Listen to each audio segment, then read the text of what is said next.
जय श्री कृष्ण दोस्तों, स्वागत है आप सबका हमारे लोकप्रिय चैनल आज के ज्ञान में। माघ माह का महंत 17वां अध्याय प्रारंभ करने वाले हैं, तो वीडियो में लास्ट तक बने रहें। अगर आप सबने हमारा चैनल सब्सक्राइब नहीं किया तो चैनल सब्सक्राइब कर ले। कथा प्रारंभ करते हैं।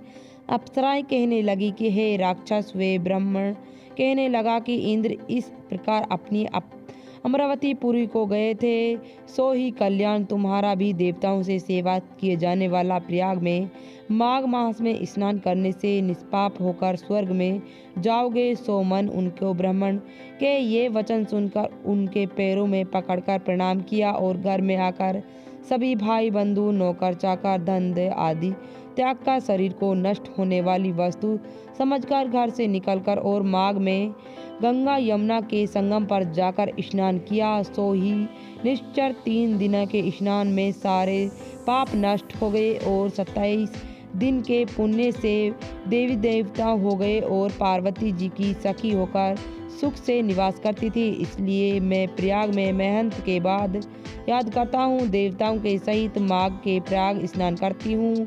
सो मैंने अपनी ये सभी व्यर्थताएं तुमको कही। तुम भी इस योनियों में पड़ने और कुकर्मों से होने से सबका कारण कहो। तुम्हारी दाढ़ी और मूछ बहुत बड़ी बड़ी हो गई और पार्वती की गुफा में वास करते हो। निश्चर कहने लगे कि हे भाद्र, सज्जनों से गुप्त बात कहने में कोई भी हानि नहीं होती। मुझको अब कोई संदेह नहीं है, मेरे उद्धार तुमसे हुई होगा। सो मैं अपना सब व्यर्थय तुमको कहता हूँ। मैं काशी में वेदों का ज्ञाता था और बड़ा ही उच्च कुल के ब्राह्मण के घर में जन्म लिया था।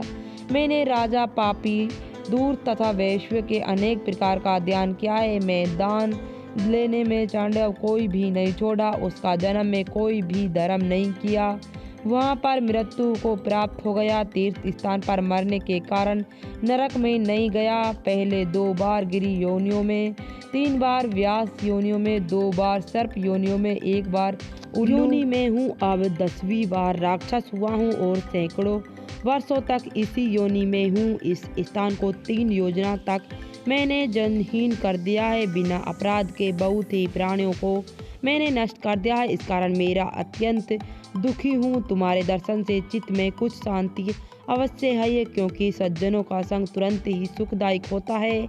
मैं अपने दुख के कारण से आपसे कहता हूँ, सज्जन लोग सदैव दूसरे के दुख को दूर करते हैं। अब ये बताइए कि दुखी रूपी समुद्र को कैसे पार कर सकता हूँ, क्योंकि क्षीर सागर हंस को दूध देता है, बुगले को नहीं। दैत्य ने कहने लगे। इस प्रकार उसके वचन सुनकर कंचन माली कहने लगा कि हे राक्षस, मैं अवश्य तुम्हारा कल्याण करूँगा। मैं तह प्रतिज्ञा देता हूँ, तुम्हारी मुक्त के लिए प्रयत्न करूँगा। मैं बहुत बार प्रयाग में स्नान किया है, वेद जानता हूँ। ऋषि ने दुखी दान देने का प्रश्न किया है। समुद्र में जल बरसाने से क्या लाभ? प्रयाग में स्नान करने का 1 बार का फल मैं तुमको दूंगा, उसी से तुम्हें स्वर्ग की प्राप्ति। उस फल का अनुभव मैं कर चुकी हूँ। तब उस अप्सरा ने अपने गले वस्त्र का जल निचोड़कर जल को हाथों में लेकर माघ स्नान के फल को उस राक्षस को अर्पण किया। उसी समय पुण्य प्राप्ति राक्षसी शरीर को छोड़कर तेजस्विनी सूर्य के सदर देवता का रूप हो गया।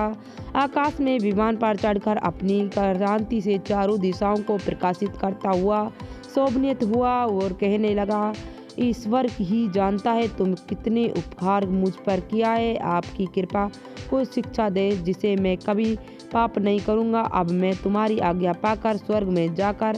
तब कंचन मानी ने कहा कि सदैव धर्म की सेवा करो, काम रूपी शत्रु को जीतो, दूसरे के गुण तथा दोषों को वर्णन मत करो, शिव और वासुदेव की पूजा करो, इस देह को मोह मत करो, पत्नी पुत्र धनी की ममता त्यागो, सत्य बोलो, वैराग्य भाव धारण करो, योगी बनो। मैंने तुमसे ये धर्म के लक्ष्य कहे हैं। अब तुम देवता रूपी होकर शीघ्र ही स्वर्ग में जाओ। दयात्रेय जी कहने लगे कि इस प्रकार गांधव को शोभित हुए राक्षस कंचन माली को नमस्कार करते हुए स्वर्ग के गया। देव कन्याओं ने वहां पर कंचन माली पर पुष्प की वर्षा की। प्रेम पूर्वक कहा कि हे भाद्रो, तुम इस राक्षस को उद्धार किया। इस दुष्ट के डर से कोई भी वन में प्रवेश नहीं करता था, अब निडर होकर विचित्र रहेंगे। प्रकार कंचन माली उस राक्षस के उद्धार करते हुए प्रेम पूर्वक रहेंगे और कन्याओं की क्रीड़ा करते हुए शिवलोक को गए। तो ये अध्याय यहीं समाप्त होता है। ये माघ माह का महंत 17वां अध्याय था। अगला अध्याय अगली वीडियो में। अगर आप सबको ये वीडियो अच्छी लगे तो वीडियो को लाइक शेयर जरूर करना। कमेंट में भगवान विष्णु और माता लक्ष्मी जरूर लिखना।